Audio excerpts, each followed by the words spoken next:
Bom dia, garotada do sétimo ano, Escola Mestre Jesus. Finalmente encerramos o módulo 1 do livro, né? E hoje a gente vem para o primeiro assunto do livro número 2, do módulo 2, tá? Teve um exercício lá de fixação para vocês. Graças a Deus eu consegui colocar em dia as correções. Então, qualquer dúvida podem mandar nesse novo, como eu havia falado para vocês, eu ia modificar a maneira de se corrigir. Agora você manda a imagem do seu exercício pronto, eu marco, eu anoto na minha caderneta que você entregou o exercício daquele dia e depois eu envio para você o áudio com a correção, já comentando as questões. Na verdade é uma correção comentada, né? Eu falo a resposta e explico novamente alguns pontos importantes sobre aquela questão. Gente, nós vamos agora falar sobre África. O nosso primeiro conteúdo do módulo 2 é sobre a África. Esse continente extremamente importante para a história do planeta, porém que muitas vezes a gente acaba tendo conhecimento limitado e muitas vezes até preconceituoso com relação a esse continente, né? Quando eu estou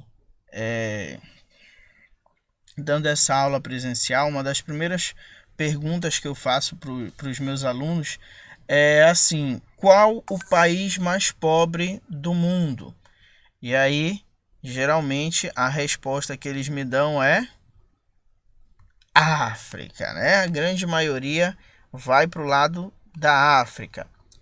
Porém, gente, a África não é um único país, tá? A África, ela é um continente. E como um continente, é formada por diversos países.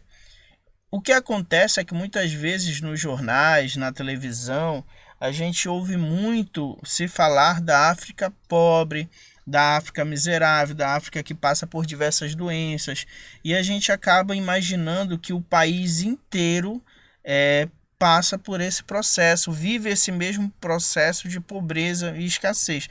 E não é assim, tá? Para a gente desmistificar, para a gente entender de fato a história africana. Quando a gente fala de história africana, geralmente a gente lembra a África era o lugar de onde vieram aquelas pessoas que foram escravizadas e vieram trabalhar como escravos, né? Trabalho forçado, vieram trabalhar, não. Foram sequestradas da África, trazidas para o Brasil, no exemplo aqui, e aqui elas tiveram que trabalhar de forma forçada, né? Então a África era, vamos supor assim, aonde viviam as pessoas antes de se tornarem escravas. E não é só isso, tá, gente? A África, ela é muito complexa, ela é muito diversa. E aí eu trouxe aqui para vocês o primeiro mapa aqui, né? Para vocês já se familiarizar, porque às vezes, quando a gente diz assim, outra pergunta que eu faço é: me diz aí o nome de um país que está na África.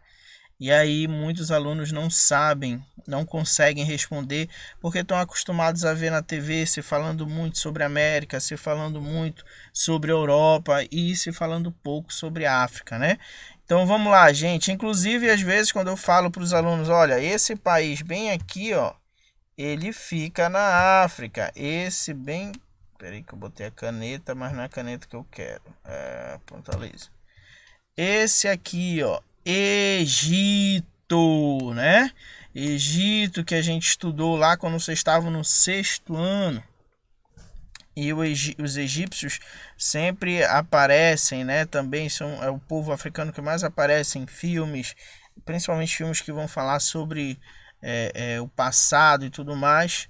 Líbia, Argélia, tá? Aqui Mali. Deixa eu ver outro bacana. Etiópia, Sudão do Sul, Congo, né? Antes os filmes do Donkey Kong, a maioria deles aconteciam, né? Eram como se fosse nessa parte da África. Angola, África do Sul, tivemos uma Copa aqui, né? Moçambique, Madagascar, isso aí, gente. A galera que já assistiu aí o filmezinho dos animaizinhos, né? Certo, gente? Então, conhecido. E nesse capítulo nós vamos ver alguns reinos poderosos e ricos que surgiram justamente nessa África, nesse continente africano.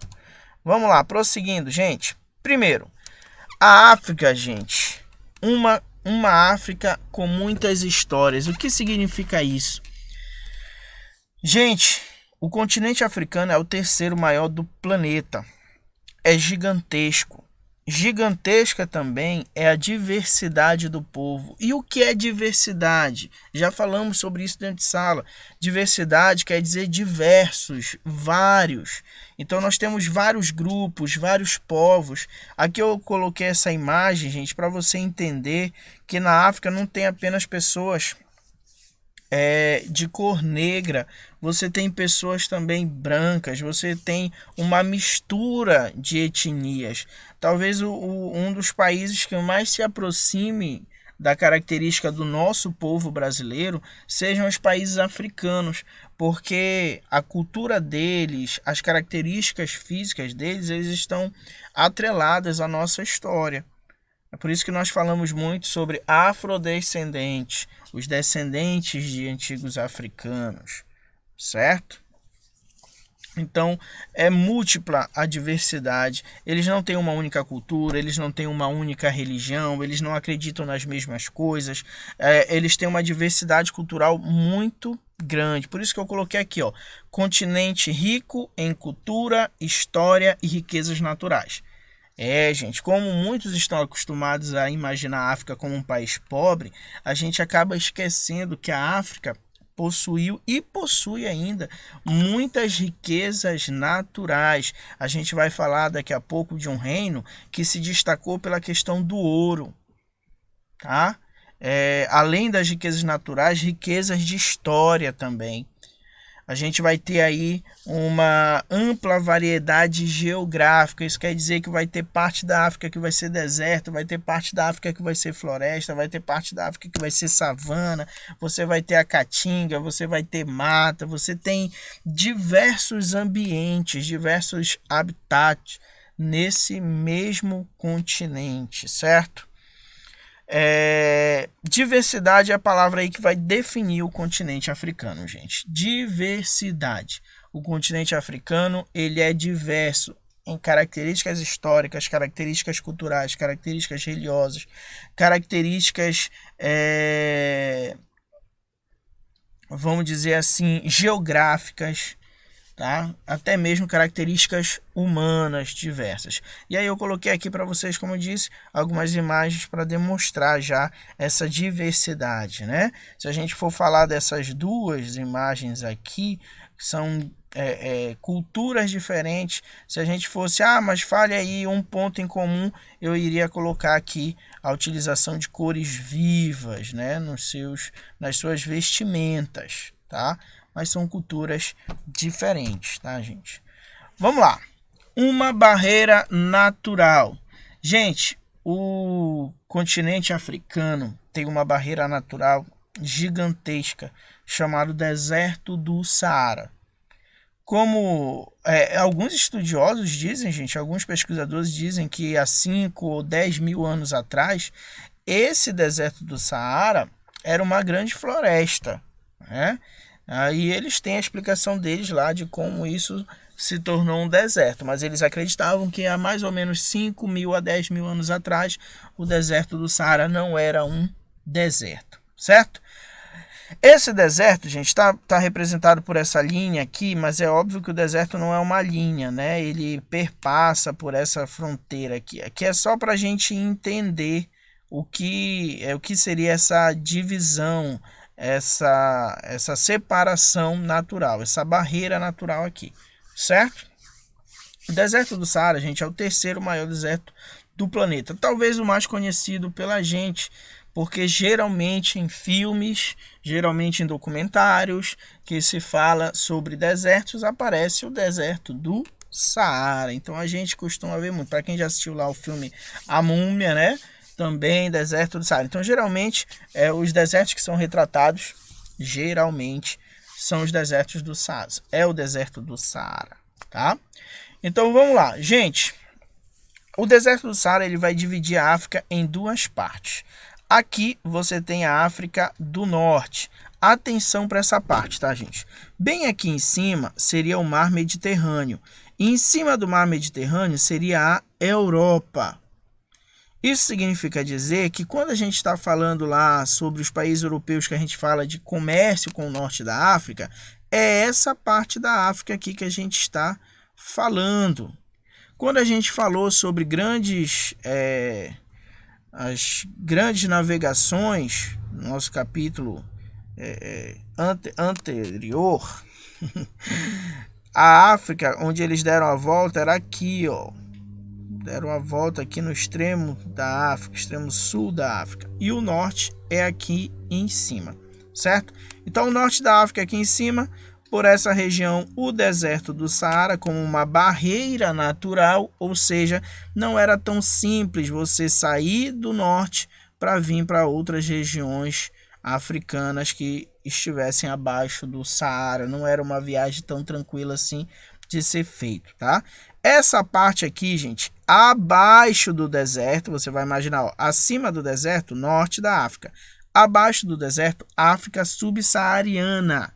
É assim, esse nome é complicadinho, mas é assim que ela é chamada. África subsaariana, certo?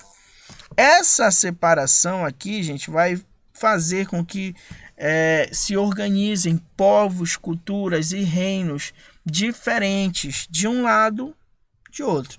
Imagina isso aqui como se fosse um grande muro, tá? Que impediu durante muito tempo essa comunicação entre os povos africanos da África subsaariana e os povos africanos do norte da África, certo?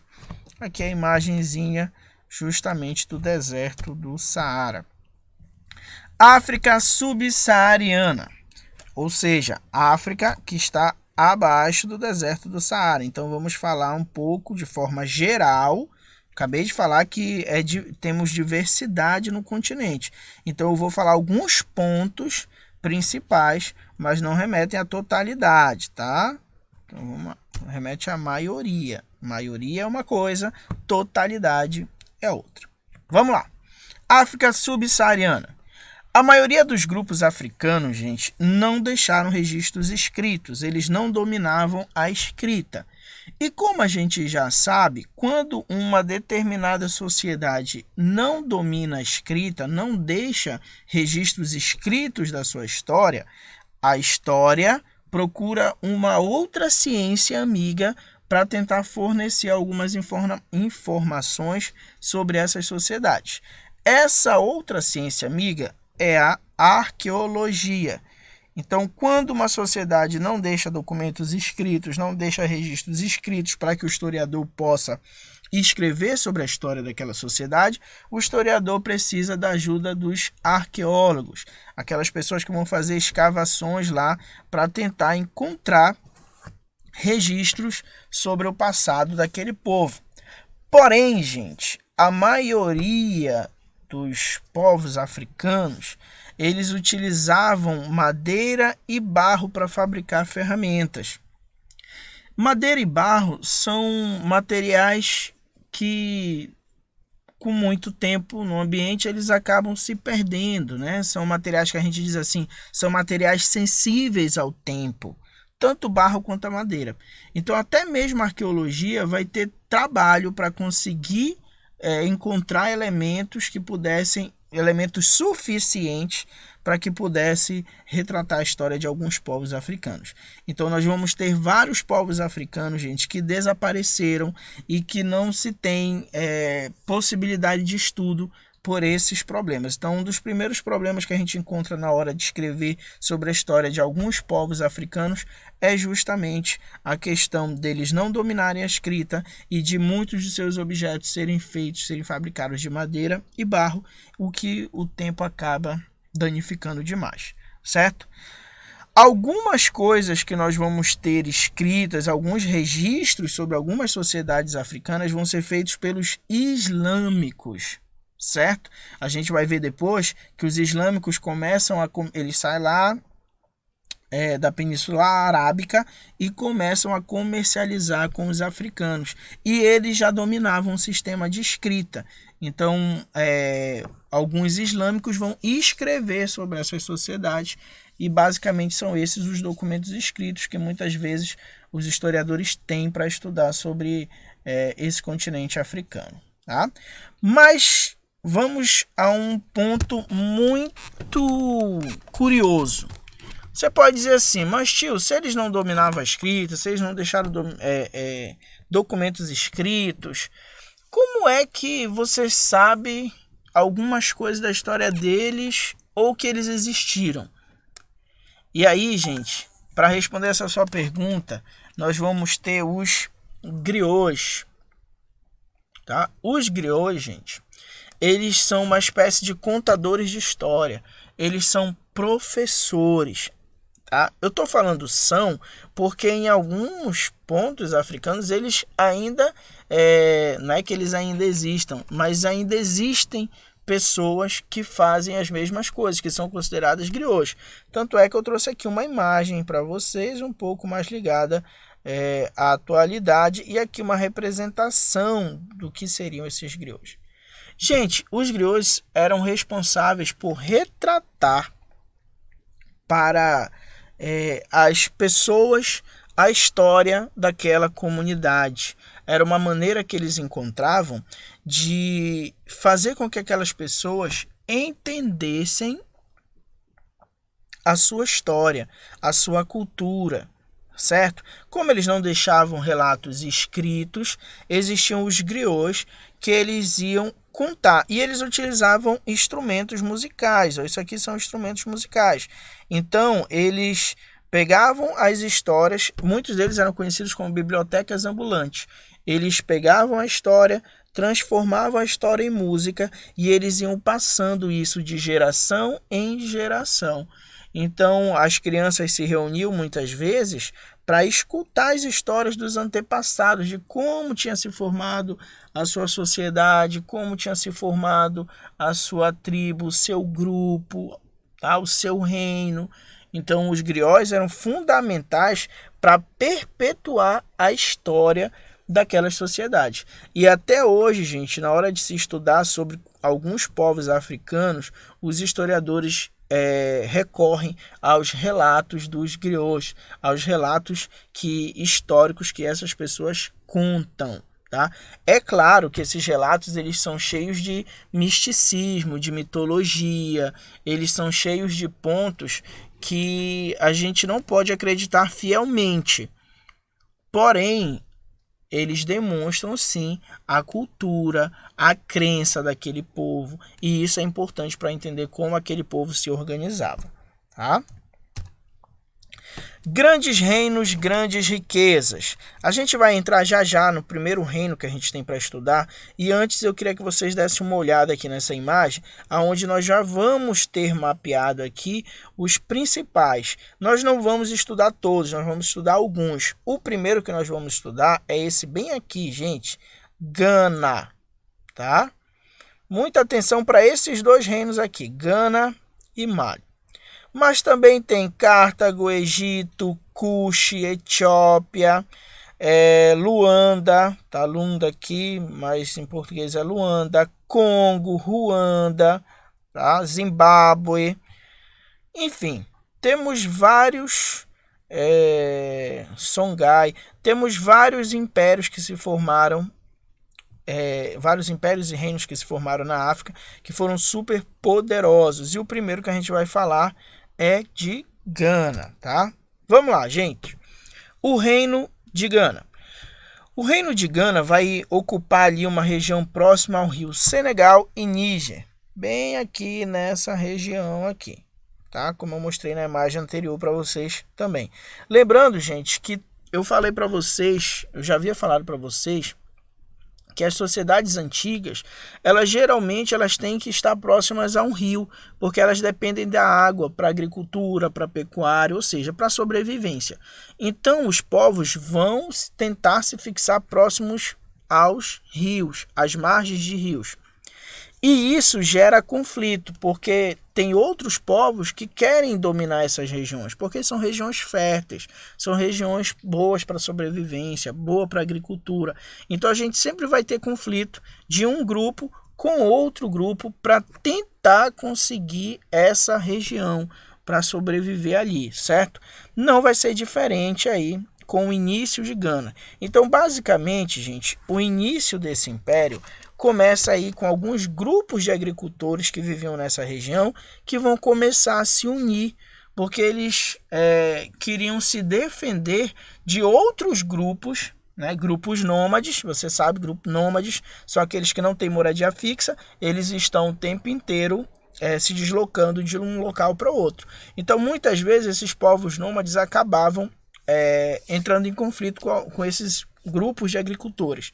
Então, os grupos de agricultores decidiram se unir para que pudessem ser mais fortes e conseguissem resistir. Esse grupo de agricultores ficou tão fortalecido que eles mesmos que se uniram para se proteger, depois passaram a dominar outros povos que estavam por ali, que eram mais fracos. E aí eles acabaram se transformando em um grande reino, certo? Basicamente foi assim a formação de Gana.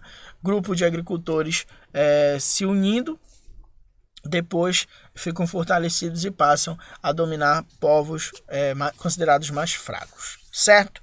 Gente, o rei era considerado o rei, no caso aqui de Gana, era considerado divino. Ele era considerado um elo entre Deus e os seres humanos. Isso era o que eles acreditavam. E eles chamavam para esse rei de Gana. Então, o título, quando a gente fala assim, Gana, o mesmo nome do reino, reino de Gana, o título do seu líder no governo era Gana. Para a gente, é um rei. Tá? Ele comandava a religiosidade, ele comandava o exército, ele comandava o governo. Então, para a gente, ele seria o que a gente conhece como rei. Mas para eles, ele era chamado de Gana. Esse era o título. Tá? Gana, gente, vai se destacar principalmente por dois fatores: comércio e extração de ouro. São esses dois fatores que vão transformar o reino de Gana num dos maiores reinos do período. Comercializava principalmente ouro, sal e escravo. Ouro, os árabes queriam, porque eles queriam fabricar moedas, já trabalhavam com moedas. Sal, porque era utilizado, não existia geladeira, claro, naquele tempo, muito menos energia elétrica. Então, o sal era utilizado para conservar alimentos, deixar os alimentos durarem mais tempo. E escravos, certo? Gente, o reino de Gana se desenvolveu como grande reino até 1240, quando ele foi destruído pelo reino de Mali. Lembra que eu falei para vocês terem atenção para esses dois aqui? Então, o reino de Gana foi destruído pelo reino de Mali, certo? Deserto e suas rotas comerciais para a gente finalizar. Galerinha, é o seguinte, falei ainda há pouco sobre o deserto do Saara ser ali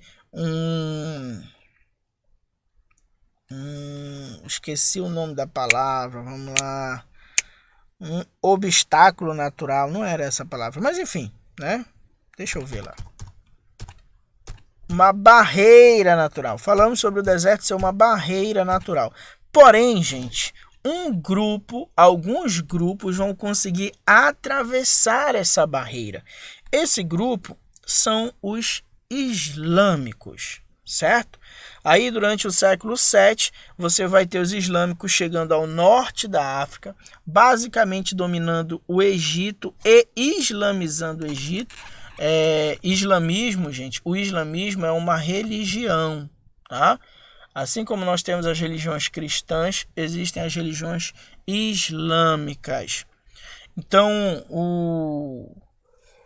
os islâmicos dominavam a região e convertiam aquelas pessoas ao islamismo. E aí entra um fato muito importante. Lembra que eu falei ainda há pouco que muitas civilizações africanas não dominavam a escrita? E que muitos relatos de algumas civilizações foram feitos pelos islâmicos? Pois é, pois aqueles povos que foram islamizados, gente, esses aprendiam a ler e escrever. Os islâmicos ensinavam isso para eles. Então eles passavam a dominar um sistema de escrita, tá? Então vamos lá. Depois de dominar o Egito, os islâmicos continuam se expandindo. Eles vão conseguir cruzar o deserto, e aí eu coloquei aqui a imagem para vocês, tá? Das caravanas, né? Que vocês também já devem ter visto em filmes. Essas caravanas, esses comerciantes atravessavam o deserto do Saara. Geralmente eles saíam do norte. E aí deixa eu mostrar aqui para vocês. Do norte, tá? A Península Arábica tá bem aqui, ó, tá nessa região aqui. Então, eles vieram de lá, chegaram aqui no Egito, eles cruzavam o deserto do Saara para comercializar com a África subsaariana. No nosso caso, cruzavam para esse lado, chegando à região de Gana, tá? Assim eram feitas as rotas comerciais. Tudo bem, gente? Então, vamos lá. Voltando a falar sobre as rotas comerciais. Nesse comércio, eles acabavam aprendendo algumas culturas e também disseminando a sua cultura e a sua religião. Então você vai ter alguns reis africanos se convertendo ao islamismo, embora a maior parte da população continuasse seguindo a sua religião, tá? Aí ligado aos seus deuses africanos, tá? Participavam aí dessas rotas comerciais caravanas de mercadores árabes e berberes. Berberes, gente, eram pessoas incríveis, gente. Berberes eram pessoas que viviam no deserto, conheciam a região. Então, muitas vezes nas caravanas, além dos mercadores árabes, eles ainda levavam berberes que sabiam por onde ir, que sabiam os perigos, que sabiam por onde era melhor caminhar, por onde a viagem seria mais rápida. Eles detinham conhecimento sobre o deserto do Saara. Eram pessoas ali da região do deserto, certo? Gente, tem um exercício para vocês na página 8. Já expliquei para vocês, faço o exercício, bato a foto e envie para mim. Não se chateiem se eu não olhar logo, gente, porque eu vou explicar para vocês mais uma vez. Tem lá as mensagens em azulzinho lá, né, marcado. 2 mensagens, 3 mensagens. São muitas mensagens que chegam, gente. Eu trabalho em 2 escolas. Então são muitas mensagens que chegam de muitos pais, de muitos alunos. Então eu não olho porque às vezes você manda e quer menos que a gente dê ok. Só que se eu abrir e não for corrigir naquele momento, ela vai acabar se perdendo sua mensagem. Então eu deixo lá para que eu dê uma olhada quando eu tiver tempo para já corrigir, para já mandar o feedback para você. Certo? Gente, fique com Deus. Até a próxima.